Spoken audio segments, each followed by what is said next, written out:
नमस्कार दोस्तों, यूकरवट पर मैं आशित त्यागी पेश है आज का हमारा बुलेटिन।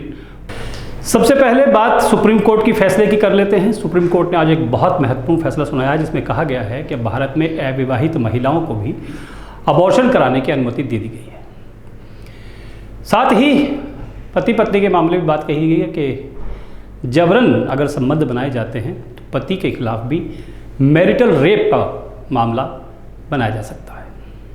सुप्रीम कोर्ट ने भारत में अविवाहित महिलाओं को भी एमटीपी एक्ट के तहत गर्भपात का अधिकार दे दिया है। सुप्रीम कोर्ट ने कहा है कि भारत में सभी महिलाओं को समान अधिकार हैं। अदालत ने कहा कि भारत में अविवाहित महिलाओं को भी एमटीपी एक्ट के तहत गर्भपात कराने का अधिकार है। भारत में गर्भपात कानून के तहत विवाहित और अविवाहित महिलाओं में भेद नहीं किया गया है। गर्भपात के उद्देश्य से रेप में वैवाहिक रेप भी शामिल है। सुप्रीम कोर्ट ने विवाहित और अविवाहित महिलाओं के बीच गर्भपात के अधिकार के अंतर को मिटाते हुए कहा, medical termination of pregnancy act से अविवाहित महिलाओं को लिव इन रिलेशनशिप से बाहर करना असंवैधानिक है। सुप्रीम कोर्ट के इस फैसले का अर्थ यह है कि अब अविवाहित महिलाओं को भी 24 हफ्ते तक गर्भपात करने का अधिकार मिल गया है। न्यायाधीशों की पीठ ने यह भी कहा कि इस कानून में वैवाहिक बलात्कार, मैरिटल रेप को भी शामिल माना जाना है। शीर्ष अदालत ने अपने फैसले में एमटीपी अधिनियम की व्याख्या को व्यवस्था दी है। ब्यूरो रिपोर्ट, यूकरवट। देश में 2 आईएएस अधिकारी चर्चा में है और हैरानी की बात यह है कि दोनों ही महिलाएं हैं। एक अधिकारी की आंख के आंसू लोगों की लोकप्रियता बटोर रहे हैं, उनकी संवेदनाएं लोगों की तारीफ ले रही हैं और दूसरी का कारनामा सुनकर हर कोई परेशान है। पहले देखते हैं एक रिपोर्ट। आज जिन 2 महिला आईएएस अफसरों के बारे में हम बताएंगे उनमें से एक हैं लखनऊ की कमिश्नर रोशन जैकब और दूसरी हैं बिहार की हरजोत कौर। पहले हरजोत कौर के बारे में सुनिए। एक कार्यक्रम में एक लड़की ने पूछा कि क्या सरकार उन्हें मुफ्त में सैनिटरी पैड नहीं दे सकती। इसके बाद जवाब क्या आया, आप खुद ही सुन लीजिए। मेरा नाम रिया कुमारी है और मैं कमला नेहरू नगर पटना से आई हूँ। मैम, जैसे हर कुछ के लिए तो सरकार देती ही है, जैसे कि पोशाक का, छात्रवृत्ति, तो क्या मतलब 20 और 30 रुपये का ये विस्पर नहीं दे सकते हैं? अच्छा, ये जो तालियां भी बजा रहे हैं, इस मांग का कोई अंत है? 20 और 30 रुपए का विस्पर भी दे सकते हैं, कल को जीन पैंट भी दे सकते हैं, परसों को सुंदर जूते क्यों नहीं दे सकते हैं, नर्सों को वो नहीं कर सकते। और अंत में जब परिवार नियोजन की बात आएगी तो निरोध भी मुफ्त में ही देना पड़ेगा, है ना? सब कुछ मुफ्त में लेने की मैम, जो सरकार की हित में जो सरकार को देना चाहिए वो सरकार से लेने के लिए तुमको जरूरत क्या है? अपने आप अपने को इतना संपन्न करो, सरकार को उसके लिए छोड़ो जिनके लिए एकदम भी कुछ नहीं है। तब तक कैसे होगा मैम? क्या मतलब छोटा बच्चा है वो, जब तुम लोग छोटी बच्ची हो, हम छोटी नहीं है, बाकी के जो है हमारे पीछे है। तो सरकार की बहुत सी योजनाएं हैं, लेकिन ये जो सोच है ना कि सरकार हमें 20 रुपए 30 रुपए नहीं दे सकती है, ये सोच गलत है। सरकार बहुत कुछ दे रही है और बहुत जगह पहुंच भी रहा है। वोट लेने के लिए भी आती है कितना अच्छा से, क्या वोट लेने के लिए आती है तो उससे नहीं। अच्छा, मत दो तुम वोट, सरकार तुम्हारी है, बेवकूफी की इंतहा है। नहीं, मत दो तुम वोट, बन जाओ पाकिस्तान। मैम, हम हिंदुस्तान में तो पाकिस्तान में क्यों हाँ, तो फिर वोट का क्या महत्व है? और वोट तुम पैसे के एवज में देती हो, सुविधाओं के एवज में देती हो। जब वोट लेने आते। हरजोत कौर की इस बात पर स्वाति बेलीवाल ने भी कुछ कहा है, उनकी बात भी सुन लीजिए। मुझे लगता है कि बहुत ही भद्दा और बहुत ही शर्मनाक उनका जवाब है। वो लड़की से ये बोल रही हैं, जो लड़की स्कूल की लड़की है और उनसे पूछ रही है कि सैनिटरी पैड्स फ्री में क्यों नहीं दिए जा सकते सरकार के द्वारा, तो उस पर वो ये कह रही हैं कि आज तुम फ्री में सैनिटरी पैड्स मांग रही हो, कल तुम फ्री में कॉन्डम मांगोगी। तो ये किस तरीके का जवाब है? ये साफ साफ इस आला अधिकारी की अकड़ और घमंड दिखाता है, जो मुझे लगता है कि जब आप जनता की सेवा करने के लिए वहाँ पे हैं तो वो बिल्कुल आप आपको शोभा नहीं देता। तो मैं अपील करती हूँ नीतीश कुमार जी से कि इस आला अधिकारी को तुरंत बर्खास्त किया जाए, वहाँ से हटाया जाए, क्योंकि वो डिज़र्व ही नहीं करती वो जो जिस पोजीशन पे बैठी हैं। साथ में वो आईएएस ऑफिसर हैं, उन्हें ये नहीं पता कि इस देश की स्थिति क्या है। आज भी इस देश में ऐसी कई बच्चियां हैं और कई 100 बच्चियां हैं जो कि जब उनको पीरियड्स होता है तो सैनिटरी पैड्स ना होने के चक्कर में उन्हें स्कूल से ड्रॉप आउट करना पड़ता है। तो ये जो बच्ची थी जो आपसे सवाल पूछ रही थी, ये बच्ची बहुत ब्रेव है, उसने अंत तक सवाल पूछे, लेकिन उस सवाल के लिए सही तरीके से जवाब देना, एक अच्छी पॉलिसी बनाने की जगह उल्टा ये आईएएस ऑफिसर लड़की को ही कह रही है कि तुम्हें फ्री में सामान चाहिए तो तुम पाकिस्तान चली जाओ। तो ये किसी भी तरीके से डिजर्व नहीं करती उस पोस्ट पे रहना, और मेरी अपील है बिहार सरकार से तुरंत इनको बर्खास्त कीजिए। जी। अब हरजोत कौर को कौन समझाए कि संभोग एक ऐच्छिक क्रिया है और माहवारी प्राकृतिक।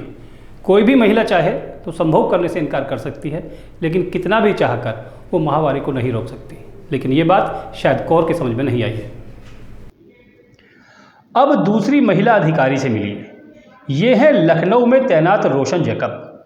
जानते हैं कि ये रो क्यों रही हैं? क्योंकि सड़क हादसे में घायल बच्चे की हालत देख नहीं पाई। लखीमपुर हादसे में घायल हुए लोगों का हाल जानने के लिए अस्पताल पहुंची थी। बच्चे की हालत देखकर उसी के बेड पर बैठ गईं। डॉक्टर रेफर करना चाहते थे। रैकब अपनी संवेदनाओं पर काबू नहीं रख सकी। रोते हुए डॉक्टर से कहा कि रेफर नहीं, उपचार चाहिए। कराएंगे और इलाज कराएंगे, ये है जिम्मेदारी। आप अभी बात करिए, रेफर करके बेटे को कहाँ ले जाएंगे? अच्छा, इनको कुछ वित्तीय सहायता का भी व्यवस्था करना पड़ेगा रेड क्रॉस से। रेड क्रॉस में पैसा है ना, वो इलाज के लिए है। ठीक, इसको कौन है जी? अनिल नीचे एडिंग सब आइए। रेड क्रॉस से उनका नाम नोट करो, रेड क्रॉस से इलाज की मदद कर लीजिए। 3 बच्चे खत्म हो चुका है, 2 बच्चा है, उसमें एक को चोट है, एक केस भी है, तो इसको ले जाना आना ये लोग नहीं कर पाए। एक आदमी हमको पता चले कौन है, शासन के साथ में जाएगा। ठीक है, आपके एक लेखपाल भी चल जाएगा अगर कोई साथ में जाएगा। इतना ही नहीं, एक अधिकारी की ड्यूटी लगाई गई है जो उपचार के दौरान पूरी मॉनिटरिंग करेगा। जब रोशन जैकब को पता चला कि परिवार की माली स्थिति खराब है, आर्थिक स्थिति खराब है, तो तुरंत ही रेड क्रॉस से मदद दिलाने के निर्देश दे दिए गए। भावुक और संवेदना से भरी हुई रोशन जैकब की इस वीडियो पर शुभकामनाओं की भरमार है। समाजवादी पार्टी के अध्यक्ष पद पर अखिलेश यादव फिर से आसीन हो गए हैं। अखिलेश तीसरी बार पार्टी के अध्यक्ष बने हैं। उन्होंने इसे कार्यकर्ताओं के लिए एक नई चुनौती बताया है। साथ ही कहा कि अगले 5 वर्ष में समाजवादी पार्टी नया इतिहास रचेगी। समाजवादी पार्टी के 11वें राष्ट्रीय सम्मेलन में अखिलेश यादव को एक बार फिर से पार्टी का राष्ट्रीय अध्यक्ष चुना गया। उत्तर प्रदेश के पूर्व मुख्यमंत्री अखिलेश यादव को लगातार तीसरी बार पार्टी का निर्विरोध अध्यक्ष चुना गया है। चुनाव अधिकारी राष्ट्रीय प्रमुख महासचिव प्रोफेसर रामगोपाल यादव ने अखिलेश यादव के निर्वाचन की घोषणा की। जनवरी 2007 के बाद पार्टी का राष्ट्रीय सम्मेलन लखनऊ में हो रहा है। लखनऊ के रामाबाई अंबेडकर रैली मैदान में समाजवादी पार्टी के 11वें राष्ट्रीय सम्मेलन में राज्यसभा सदस्य जया बच्चन भी पहुंची। पार्टी के मुखिया अखिलेश यादव ने राष्ट्र ध्वज के बाद समाजवादी पार्टी का ध्वज फहराया। इसके बाद आगे की कार्रवाई शुरू हुई। इस अवसर पर अखिलेश यादव ने कहा कि अगले 5 साल में उनकी पार्टी इतिहास रचेगी। उन्होंने सदस्यता अभियान को लेकर भी कई घोषणाएं की। और आज जो आप सबने मुझे अध्यक्ष चुन करके जो भरोसा जताया है, मैं उसके लिए आप सबका बहुत बहुत आभारी हूं, बहुत बहुत आभार प्रकट करता हूं। आज जब अध्यक्ष पद मुझे दिया है तो केवल ये पद नहीं है, बल्कि बहुत बड़ी जिम्मेदारी आप लोगों ने दी है। और ये जिम्मेदारी तब दी है आपने जब देश के लोकतंत्र को खतरा है, संविधान को खतरा पैदा कर दिया है, और धीरे धीरे दिल्ली और लखनऊ में जो सरकारें हैं उन्होंने सभी संस्थाओं पर कब्जा कर लिया है। जो आपने मुझे जिम्मेदारी दी है, मैं आपको भरोसा दिलाता हूं, इसके लिए मुझे अगर हर दिन लगाना पड़ेगा और हर पल इसके लिए काम करना पड़ेगा तो मैं कर करके इन तमाम शक्तियों से लड़ने का काम करूंगा। समाजवादी पार्टी का दावा है कि अखिलेश को पार्टी का अध्यक्ष चुना गया है, मगर जब कोई दूसरा उम्मीदवार ही मैदान में नहीं है तो चुनाव कैसे हुआ। यहाँ भी भारतीय जनता पार्टी की तरह ही एक तरफा अध्यक्ष चुनने की घोषणा कर दी गई है। भाजपा में अध्यक्ष का चुनाव ऐसे ही होता है आजकल। अलीगढ़ में एक बड़ा हादसा हुआ है। यहाँ मीट की एक फैक्ट्री में अमोनिया गैस का रिसाव हो गया। इससे 100 से ज़्यादा मजदूर घायल हुए हैं, बेहोश हैं, उनका उपचार चल रहा है। घायलों में ज़्यादातर महिलाएं और लड़कियां हैं। अलीगढ़ की एक मीट फैक्ट्री में अमोनिया गैस के रिसाव से हड़कंप मच गया। इस हादसे में 100 के करीब मजदूरों के घायल होने की सूचना है। इसमें ज़्यादातर महिलाएं और लड़कियां हैं। एक कलदुआ मीट फैक्ट्री है जिसमें पैकेजिंग का काम होता है। वहाँ पर औरतें स्पेशली पैकेजिंग के काम में लगती थी, तो अमोनिया गैस के लीकेज की वहाँ से सूचना मिली है, जिसके कारण कुछ लोगों को सांस लेने में दिक्कत होने पर मेडिकल कॉलेज में भर्ती कराया गया है। अभी मेडिकल कॉलेज के डॉक्टर्स की पूरी टीम से हम लोगों ने बात की है, वो बता रहे हैं सभी की हालत स्थिर है। हादसे की सूचना मिलते ही पुलिस और प्रशासन के अधिकारी मौके पर पहुंच गए। घायलों को तत्काल अस्पताल पहुंचाया गया। कुछ की हालत ज़्यादा ही गंभीर बनी हुई है। ब्यूरो रिपोर्ट, रुक करवट। इस तरह के हादसे हमारे देश में होना कोई नई बात नहीं है। हम ऐसे हादसों के आदी हैं, अक्सर होते रहते हैं। लाखों रुपए लगाकर फैक्ट्री बनाई जाती है, उससे लाखों रुपए का मुनाफा हर महीने कमाया जाता है, लेकिन कुछ हज़ार रुपए खर्च करके हम कर्मचारियों की जान बचाने का प्रयास नहीं करते। शायद इस हादसे के बाद कुछ कंपनियां सीख लें और मजदूरों की जान बचाने के लिए काम हो सके। ओपी राजभर को तो आप सब जानते ही होंगे, वही राजभर जिन्होंने विधानसभा चुनाव समाजवादी पार्टी के साथ मिलकर लड़ा था। आजकल काफ़ी परेशान हैं, कई साथी उन्हें छोड़कर जा चुके हैं। अब उनकी आर्थिक स्थिति इतनी खराब हो चुकी है कि वो पब्लिक से पैसा मांगने लगे हैं। एक सभा के दौरान ओपी राजभर ने किस तरह पब्लिक से पैसे मांगे हैं, आप भी सुन लीजिए। साथी, ये लड़ाई ओम प्रकाश राजभर की नहीं, ये दिमाग से निकाल देना। ये लड़ाई बताओ तेरी लड़ाई है कि खाली हमारी? सबकी लड़ाई है। कितने लोगों को समझ में आ रहा है? जरा हाथ उठाओ। सबकी लड़ाई है। अब तो हमारे पास पैसा खत्म हो रहा है। बोलो, पैसा खत्म हो रहा है। तो आप लोग 10 रुपया दे सकते हो हमको? कितने लोग दोगे? जरा दोनों हाथ उठाओ। आपके गांव में हमारा नेता जाएगा, कोई भी नेता, तो हमको पैसा चाहिए भाई। पैसा नहीं दोगे तो जो नहीं देगा गांव में, उसी के घर पूरी फौज लेके पहुंचूंगा। अब 8 बजे रात, अब कहूंगा भाई अब जाऊंगा नहीं, यहीं खिलाओ। अब समझ लेना, हमको अब रुपया चाहिए। रुपया हमारा कम हो रहा है। गाजियाबाद में राष्ट्रीय लोकदल ने नगर निगम कार्यालय पर धरना दिया।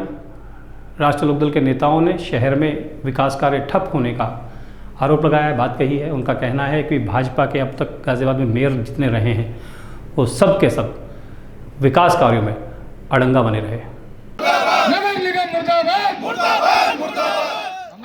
महानगर की समस्याओं एवं उसके निस्तारण की मांग को लेकर रालोद ने नगर निगम पर जोरदार प्रदर्शन किया।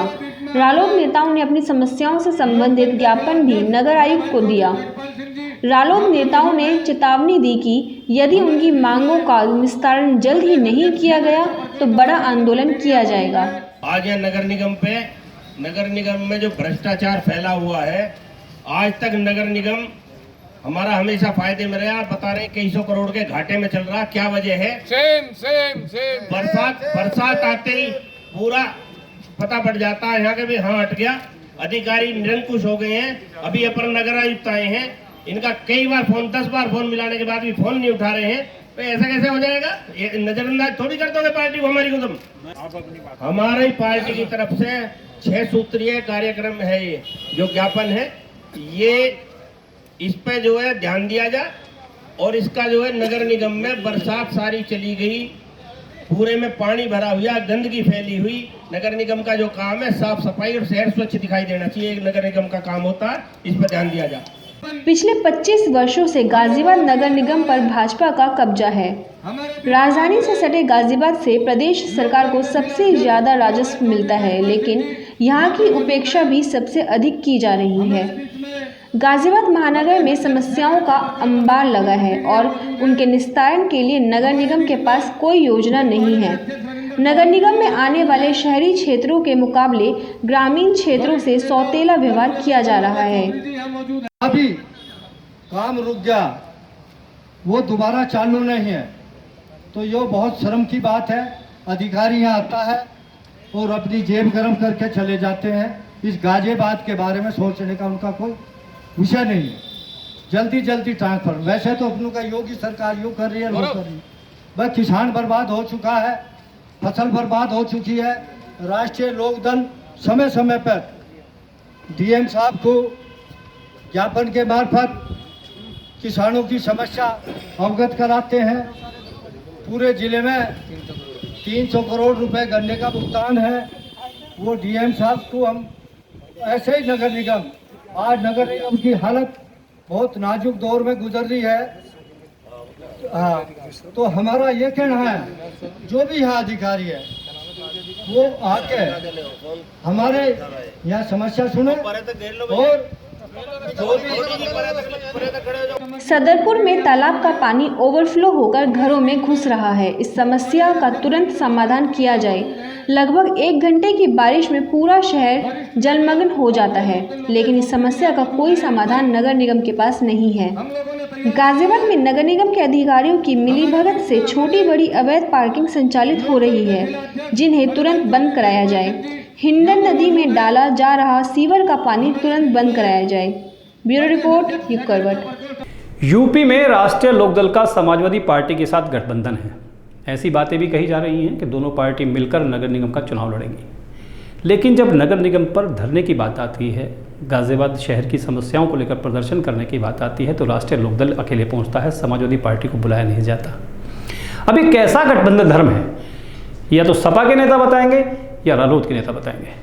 यूपी सरकार ने गोरक्षा को लेकर इंटरनेट का सहारा लिया है। सरकार ने गोरक्षा पोर्टल और ऐप बनाया है, जिसको आज लॉन्च किया गया। इस बारे में पशुधन मंत्री धर्मपाल सिंह ने जानकारी दी। और हम इस बार अयोध्या की दीपावली में 1 लाख दिए गाय के गोबर से बने जलेंगे, जिसकी चमक निराली होगी। ऐसा प्रयास उत्तर प्रदेश में पहली बार होगा। अयोध्या में दीपावली के अवसर पर 1 लाख गाय के गोबर से बने दीपक जलेंगे। अतः सभी प्रदेशवासियों से आपके माध्यम से निवेदन है, इस बार दीपावली पर गाय के गोबर से बने 9 दिए अवश्य जलाएं। वैशाली के नवीन अस्पताल में डायलिसिस यूनिट की शुरुआत की गई है। इसका उद्घाटन राज्यसभा सदस्य डॉक्टर अनिल अग्रवाल ने किया है। अब इस अस्पताल में फिजियोथेरेपी और सीटी स्कैन की सुविधा भी मिलनी शुरू हो गई है।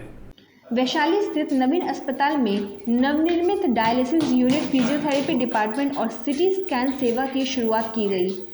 राज्यसभा सांसद अनिल अग्रवाल ने विधिवत रूप से इसका उद्घाटन किया। वैसे अगर नियर बाय एरिया में दिक्कत है,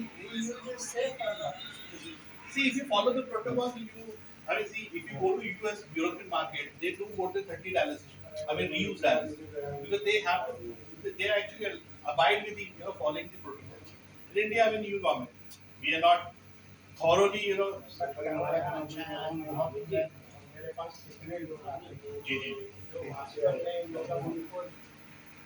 पंकज